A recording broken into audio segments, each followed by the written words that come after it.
इस कार्यक्रम के पुण्यार्चक हैं श्री विपिन श्रीमती रजनी सराफ, श्री अनिरुद्ध श्रीमती स्वाति सराफ, पुत्र पुत्री आदि कुमार सराफ, सुहानी सराफ, सराफ ज्वेलर्स, विदिशा, मध्य प्रदेश।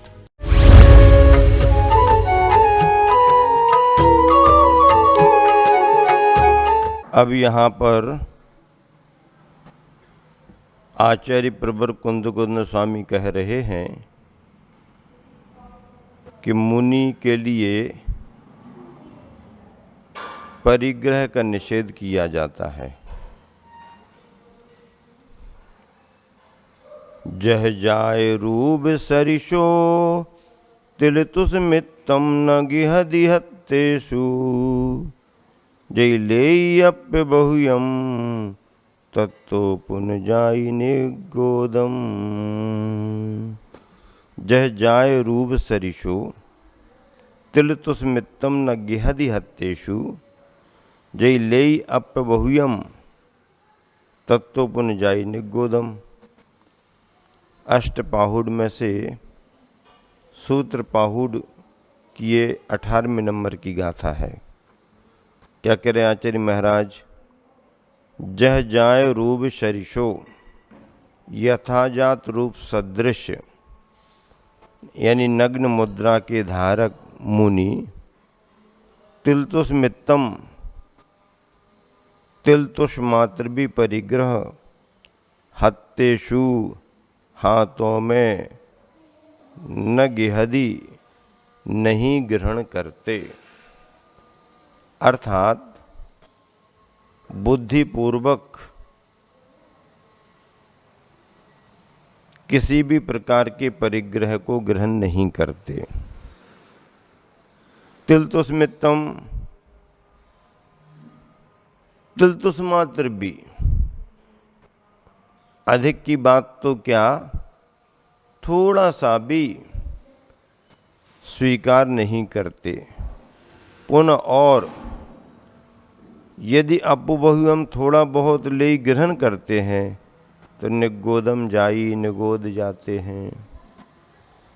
यथाजात रूप सदृश नग्न मुद्रा के धारक मुनि तिलतुस मात्र भी परिग्रह हाथों में ग्रहण नहीं करते, और यदि थोड़ा बहुत ग्रहण करते हैं तो निगोद जाते हैं।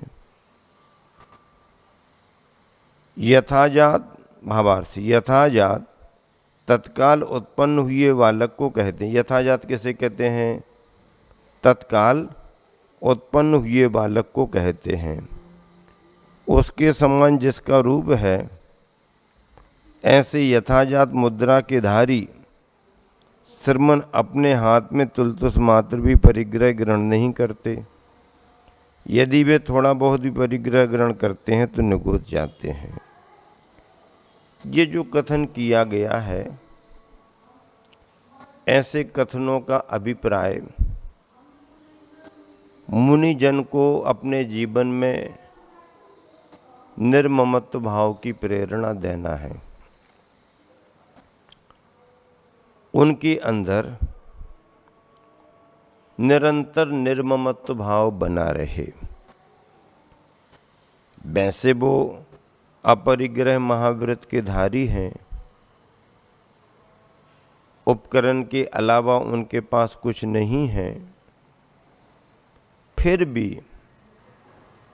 परिणामों को लेकर के, भावों को लेकर के प्रत्याख्यान की प्रेरणा देते हैं। निरंतर अपने परिणामों में प्रत्याख्यान का भाव बना रहे। जिस वस्तु का त्याग किया है उसके त्याग की भावना बनी रहे, निरंतर बनी रहे, संवेग और वैराग्य पुष्ट होता रहे। ये संदेश इस गाथा में दिया गया है। और फिर उसका फल भी बतला दिया गया। फल तो इस रूप में है कि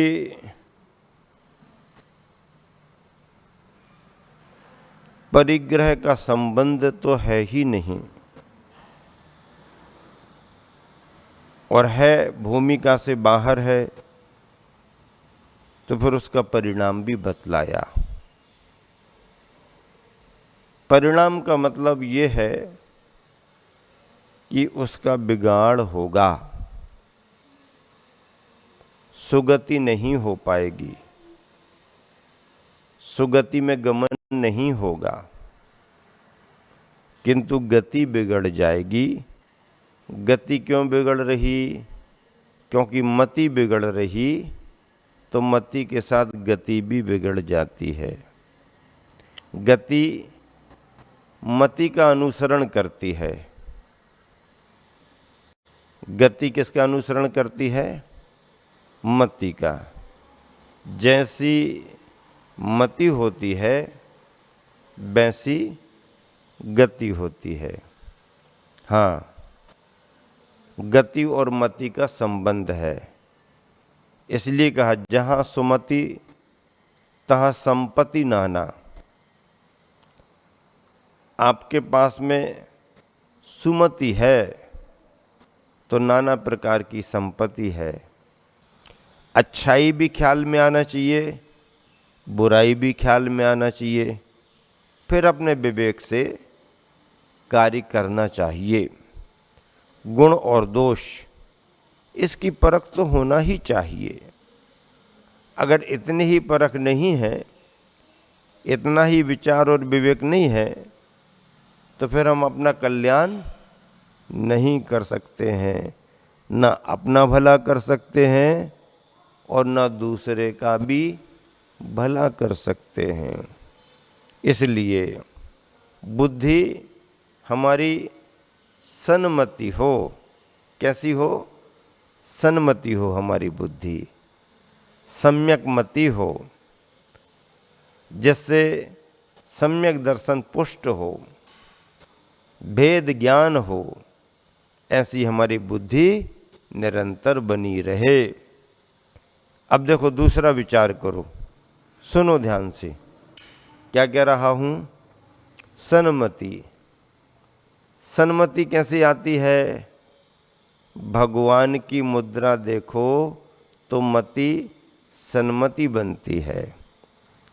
गुरु की मुद्रा देखो तो मति सन्मति बनती है। और शास्त्रों को सुनो, पढ़ो तो हमारी मति सन्मति बनती है। तीर्थंकर प्रभु की विशेषताओं में महावीर भगवान के नामों में एक नाम सन्मति भी आता है। क्या आता है? एक नाम सन्मति भी आता है। सन्मति नाम क्यों पड़ा? क्योंकि चारण रिद्धिधारी मुनिवर आकाश मार्ग से जा रहे थे। कैसे जा रहे थे? आकाश मार्ग से जा रहे थे चारण रिद्धिधारी मुनिवर। उनको बहुत समय से मन में जिज्ञासा थी, शंका थी, इसका क्या समाधान होगा, ऐसा है क्या, कुछ उनके मन में जिज्ञासाएं थीं और उनका समाधान वो नहीं पा रहे थे। किसी एक समय आकाश मार्ग से जाते समय उनका ख्याल गया कि ये तो कुंडपुर नगरी है, यहाँ महाराजा सिद्धार्थ की यहाँ पर तीर्थंकर वर्धमान अवतरित हो चुके हैं। जरा एक नज़र नीचे डाल के देखो तो नगरी में क्या हो रहा है।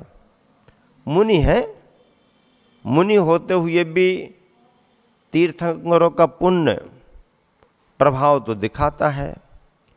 मुनिवर वंदना नहीं करते, क्योंकि वो बाल वय में संयम थोड़ी लिए हैं, वो तो कुमार हैं। लेकिन मुनि के मन में भी तीर्थंकर हैं, धर्म का प्रवर्तन करेंगे, तो विचार आ गया, देखो क्या कर रहे हैं। और जैसे ही नज़र उन पर पड़ी, उस समय वो उद्यान बगीचे में झूले पर बैठे हुए थे। उन बालक वर्धमान को देख करके मुनिवर के मन में जो अनेक समय से जिज्ञासाएं थीं, उनका समाधान मिल गया। और जैसे ही समाधान मिला तो दोनों मुनिवरों ने कहा, ओहो, ये तो सन्मति के दाता हैं। ये कौन है?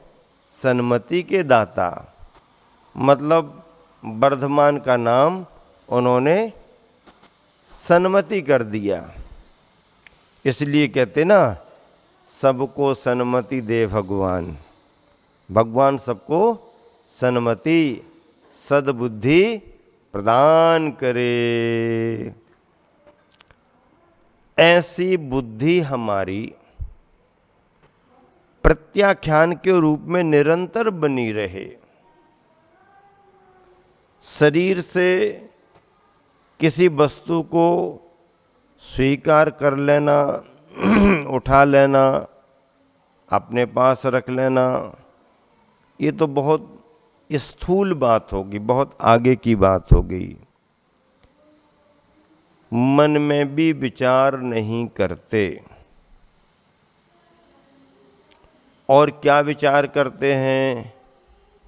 अरे हमारा तो कुछ है ही नहीं।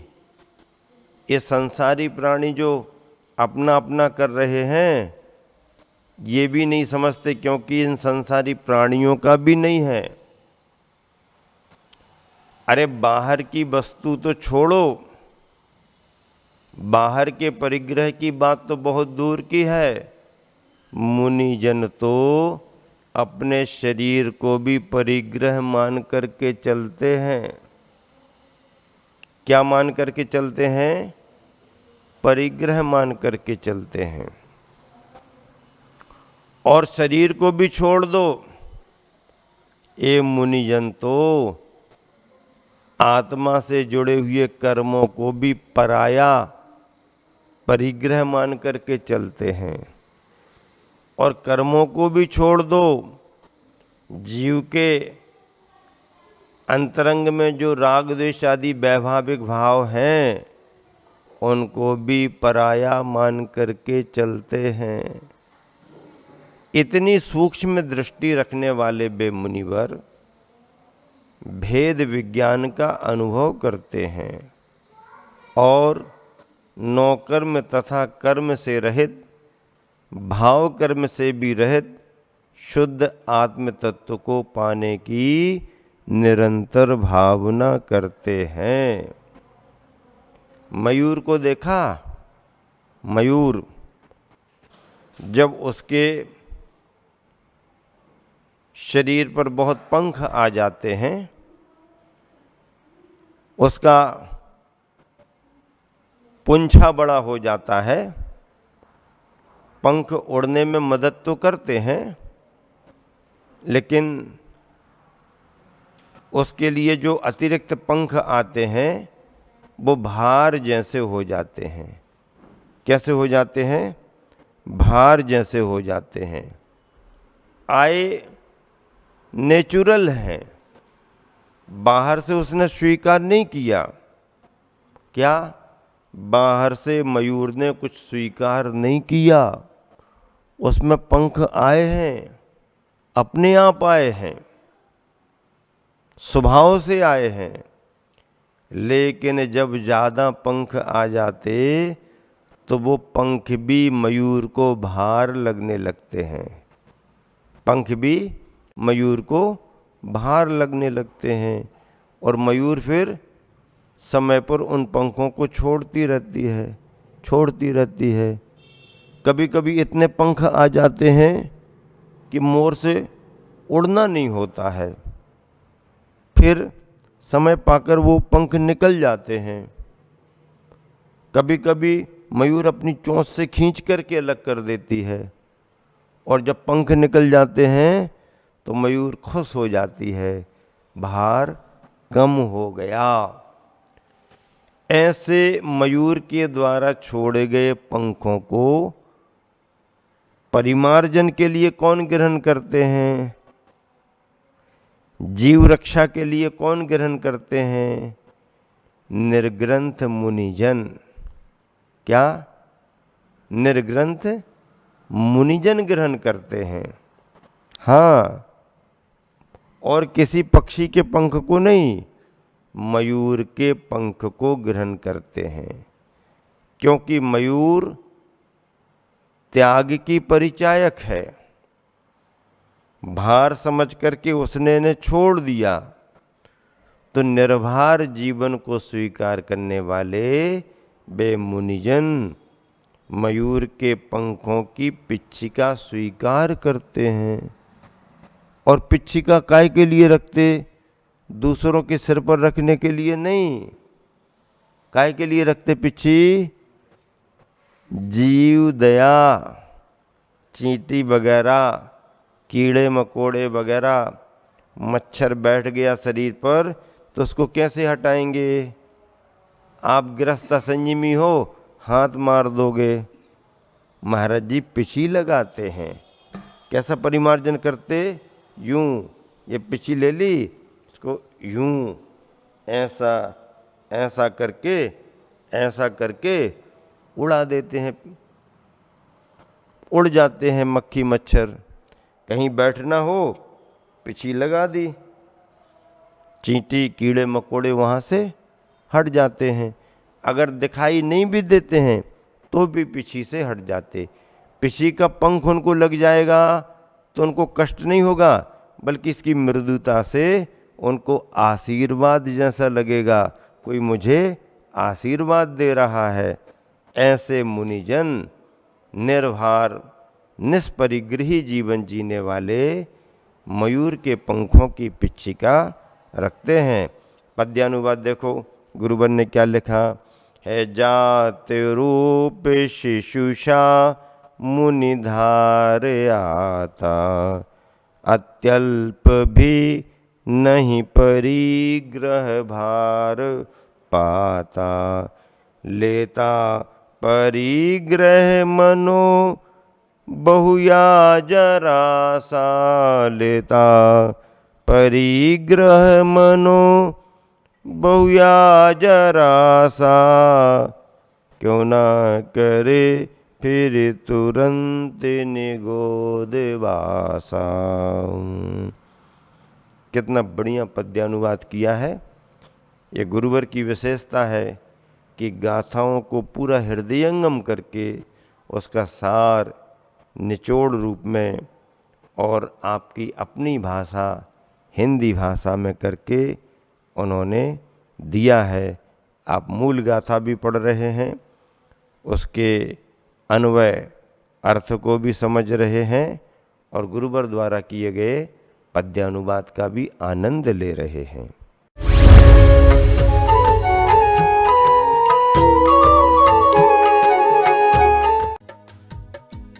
इस कार्यक्रम के पुण्यार्चक थे श्री विपिन श्रीमती रजनी सराफ, श्री अनिरुद्ध श्रीमती स्वाति सराफ, पुत्र पुत्री आदि कुमार सराफ, सुहानी सराफ, सराफ ज्वेलर्स, विदिशा, मध्य